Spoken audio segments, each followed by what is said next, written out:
Hi friends, నాకు బాగున్నారా? అందరూ బాగున్నారనుకుంటున్నాను. మరి ఈరోజు దేవుని వాగ్దానంతో నేను ముందుకు వచ్చాను.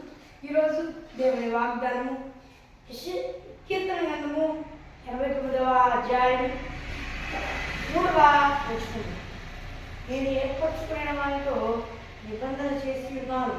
దేవుడు వాగ్దానం చేస్తున్నాడు ఏమనంటే, నిత్యము నీ సంతానము స్థిరపరిచెదను. ఆమేన్, ప్రైజ్ ద లార్డ్. దేవుడు వాగ్దానం చేస్తున్నాడు, నిత్యము నీ సంతానమును స్థిరపరిచెదను వాగ్దానం చేస్తున్నాడు. అలాగే అనేక జనములకు ఆశీర్వాద కారణముగా నిన్ను మారుస్తాను, వృద్ధిపరిచెదను.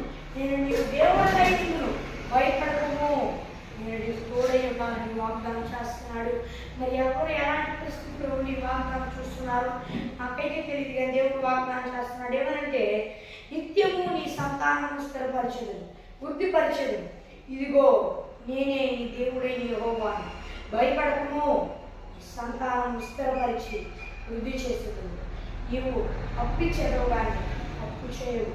నిన్ను అనేకులుగా ఆశీర్వాద కారణంగా మార్చి వృద్ధిపరిచి ఆశీర్వదించదు. నీ సంతానము స్థిరపరిచి నేనే నీ దేవుడైన యెహోవాని తెలుసుకునేటట్లుగా నేను వృద్ధిపరుతును అని దేవుడు వాగ్దానం చేస్తాడు. మరి ఎట్టి పరిస్థితుల్లో ఉండి బాధపడుతున్నారు నాకైతే, కానీ బాధపడగాకండి, దుఃఖపడగాకండి, దేవుడు నీ సంతానాన్ని వృద్ధిపరుస్తానంటున్నాడు, స్థిరపరుస్తానని వాగ్దానం చేస్తున్నాడు. దేవుడు మిమ్మల్ని మీ కుటుంబమును ఆశీర్వదిస్తానని వాగ్దానం చేస్తున్నాడు.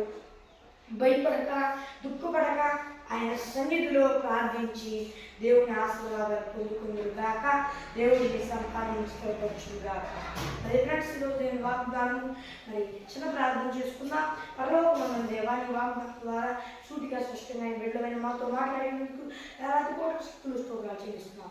ఎస్ఐ బిడ్డలు ఇప్పుడు నేను నమ్ముకొని వారు మనసుకొచ్చారు పొందుకొని బాప్తీసం తీసుకుని రక్షణ పొందుకొని ఆత్మ పొందుకొని ఆత్మ అభిషేకం సహించి పొందుకొని కూడా దారి తప్పితే మళ్ళీ మారు మనసుకొచ్చారు పొందుకొని రక్షణ పొందుకొని ఆత్మ పొందుకొని ఆత్మ అభిషేకం పొందుకుంటూ సహించి ఏసునామములో తండ్రి ఆమేన్. వాగ్దానం మరి ప్రార్థన వరకు మరి +916309960989 ఎవరికి కాల్ చేయండి. మరి ఉద్యోగం వాగ్దానం కదా ఆ ఉద్యోగం కృపాస్తుంది అందరికీ తోడై నడిపించి కాపాడి సంరక్షించి నిత్య మహిమలో చేర్చునుగాక. ఆమేన్, ప్రైజ్ ద లార్డ్.